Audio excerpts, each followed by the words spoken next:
रविंद्र जडेजा बल्कि आपके star player KL Rahul भी इस स्क्वाड से बाहर हो चुके हैं, दूसरे टेस्ट मुकाबले से बाहर हो चुके हैं। तो दो बड़े झटके टीम इंडिया को लगे हैं हार के बाद, क्योंकि डब्ल्यूटीसी में भी आप नीचे आए और दूसरे टेस्ट मैच में भी कहीं ना कहीं ये खतरा बहुत बड़ा इंडिया को जैसे बोले कि झटका भी लगा और खतरा भी है कि आप कहीं ना कहीं सीरीज भी गंवाने के जैसे बोले कि वहां पे जा सकते हो। लेकिन उससे बड़ी चीज ये है कि सरफराज के लिए जो चीजें आ रही थी सर, कि सरफराज को कब मौका मिलेगा, कब मौका मिलेगा, फाइनली सरफराज के लिए दरवाजे खुल चुके हैं, वो स्क्वाड का हिस्सा है। अब देखना पड़ेगा कि कॉम्बिनेशन क्या बनता है क्या नहीं बनता, कि उनको प्लेइंग 11 में जगह कैसे मिलेगी, क्योंकि ऑलरेडी रजत पाटीदार वहां पे मौजूद है और ऊपर से सरफराज खान की एंट्री हो गई है। आपके दो बल्लेबाज बाहर जाएंगे और वॉशिंगटन सुंदर भी आ चुके हैं। रविंद्र जडेजा को रिप्लेस करने वॉशिंगटन सुंदर को भी नेम्ड किया गया है स्क्वाड में, तो वो भी एक नाम है। और एक Saurabh Kumar left arm Orthodox हैं, वो भी काफी टाइम से इंडिया ए से जुड़े हुए थे, उनको भी कॉल अप के लिए जैसे बोले कि एक बार उन्होंने उनको भी कॉल आया था लेकिन वो टीम में जगह नहीं बना पाए थे। लेकिन फाइनली अब इंडियन स्क्वाड में सौरभ कुमार की एंट्री हुई है, लेफ्ट आर्म ऑर्थोडॉक्स स्पिनर है, उनको भी मौका मिलेगा। हालांकि 11 में उनका खेलना मुश्किल होगा, लेकिन सबसे बड़ी खबर अभी की यही है कि दूसरे टेस्ट मुकाबले से आपके रविंद्र जडेजा ऑफिशियली बाहर हो चुके हैं, केएल राहुल ऑफिशियली बाहर हो चुके हैं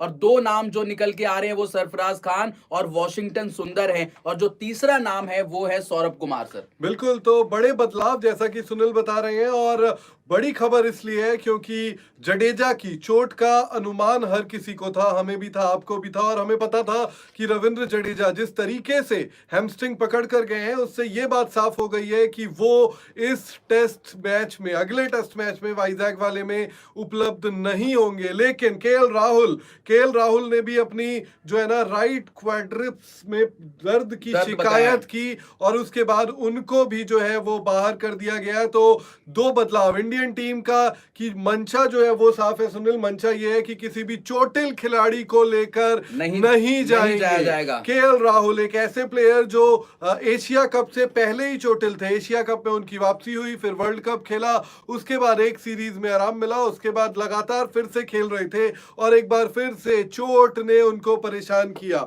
और लगातार इंडियन टीम को जो है वो चोट परेशान कर रही है। लेकिन यहाँ पर रविंद्र जडेजा और केएल राहुल बाहर गए हैं, लेकिन अंदर 3 प्लेयर आए हैं।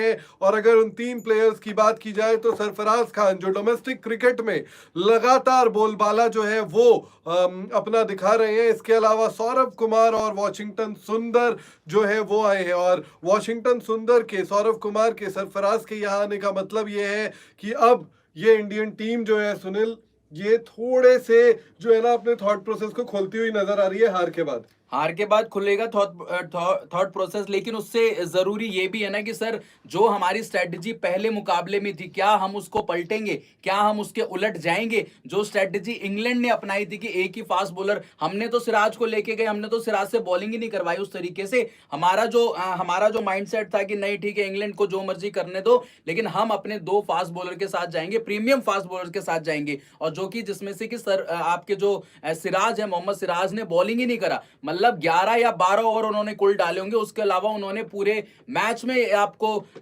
मतलब वो दिखते नजर नहीं आए, बॉलिंग करते हुए नजर नहीं आए। लेकिन अब ये है कि सर आप जो रविंद्र जडेजा का लाइक टू लाइक अगर रिप्लेसमेंट देखें तो वो वॉशिंगटन सुंदर ही बनते हैं। उसके अलावा आप देखते हो कि थोड़ी बहुत बैटिंग भी वो प्रोवाइड कर देंगे और आपके जो गेंदबाजी से जो रोल है वो भी आपके निभा देंगे। लेकिन केएल राहुल की जगह सर, केएल राहुल की जगह कौन? सरफराज खान सीधा डायरेक्ट एंट्री? मुझे नहीं लगता कि सरफराज को भी डायरेक्ट जो है वो एंट्री मिल जाएगी, क्योंकि रजत पाटीदार ऑलरेडी है, वेटिंग में है। और इसके अलावा भी अगर आप देखोगे ना तो काफी सारे ये जो बदलाव किए गए हैं, ये हार भी एक बड़ी वजह है, क्योंकि आप थोड़े मोड़े आप क्या मतलब ये कह रहे हो कि जानबूझ के बदलाव किए? नहीं, देखो आप 2 प्लेयर बाहर गए, आपने 3 को लाया है, 3 को लेकर वजह है। वॉशिंगटन सुंदर को आप क्यों लेकर आए? वॉशिंगटन सुंदर तो आपके जो है वो दूसरी सीरीज वहां पर खेल ही रहे थे ना।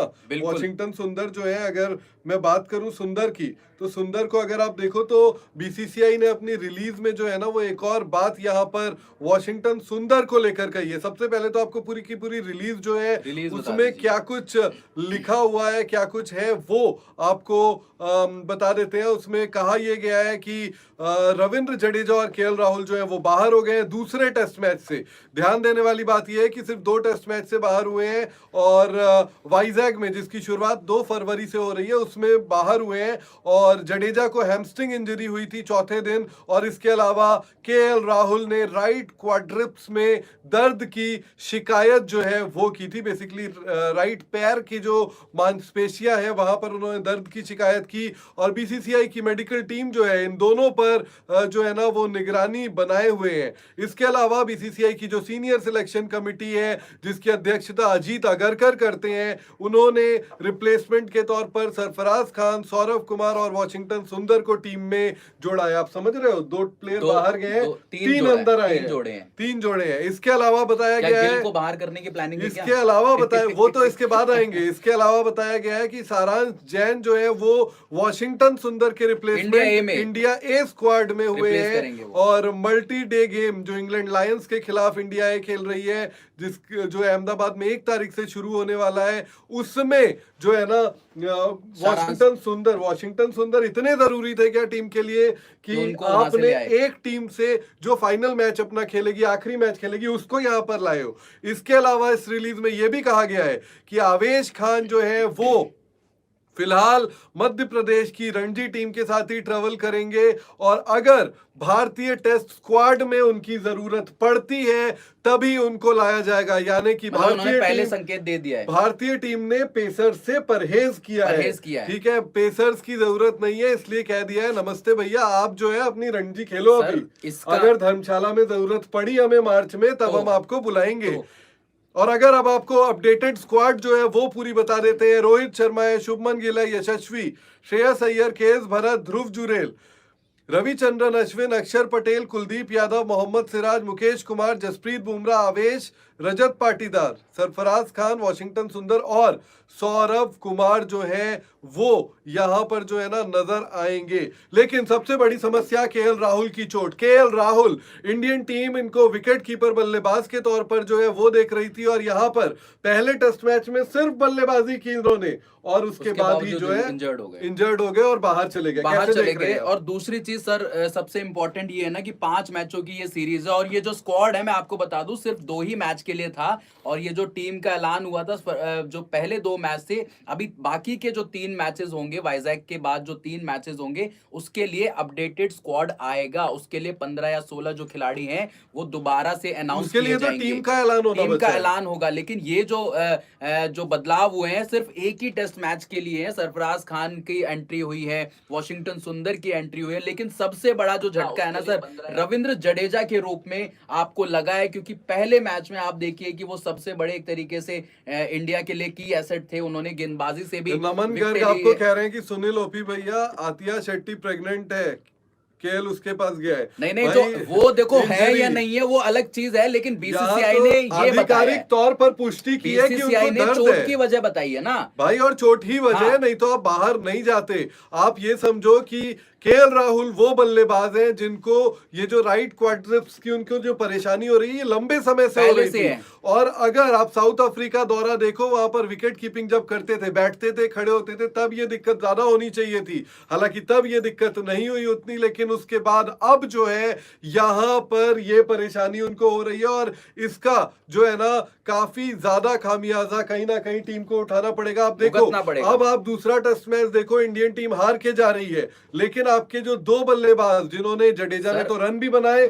बॉलिंग भी अच्छी की, रन भले दिए उन्होंने अपनी गेंदबाजी में, नो बॉल भी बहुत किए, लेकिन यहां पर केएल राहुल को देखो तो तेज तर्रार पारी उन्होंने भी खेली थी, और वो भी अब आपकी टीम में नहीं है। तो आप फंसते हुए नजर आ रहे हो। तो बड़े प्लेयर आपके स्क्वाड से बाहर हो चुके हैं। विराट कोहली ऑलरेडी आपके पास नहीं है, तो कहीं ना कहीं टीम इंडिया बुरी तरीके से बैकफुट पे आ चुकी है। पहला मैच हारने के बाद स्क्वाड में इतनी दिक्कत परेशानी होगी, इंजरी कंसर्न हो गए, ठीक है, आपके 2 बड़े प्लेयर बाहर हो गए, जसप्रीत बुमराह पे डीमेरिट पॉइंट लग जाता है, WTC में हम दूसरे नंबर से 5वें नंबर पे खिसक के आ जाते हैं। ये टीम इंडिया के साथ हो क्या रहा है? मतलब हम हमेशा कहते हैं चारों तरफ से घिर गई है। हम हमेशा सुनील कहते थे कि हार के बाद दोहरी मार, यहाँ तो तीसरी मार भी पड़ रही है, चौथी मार, 5वीं मार, सब मार पड़ रही है। ये इंडियन टीम कैसे जीतेगी?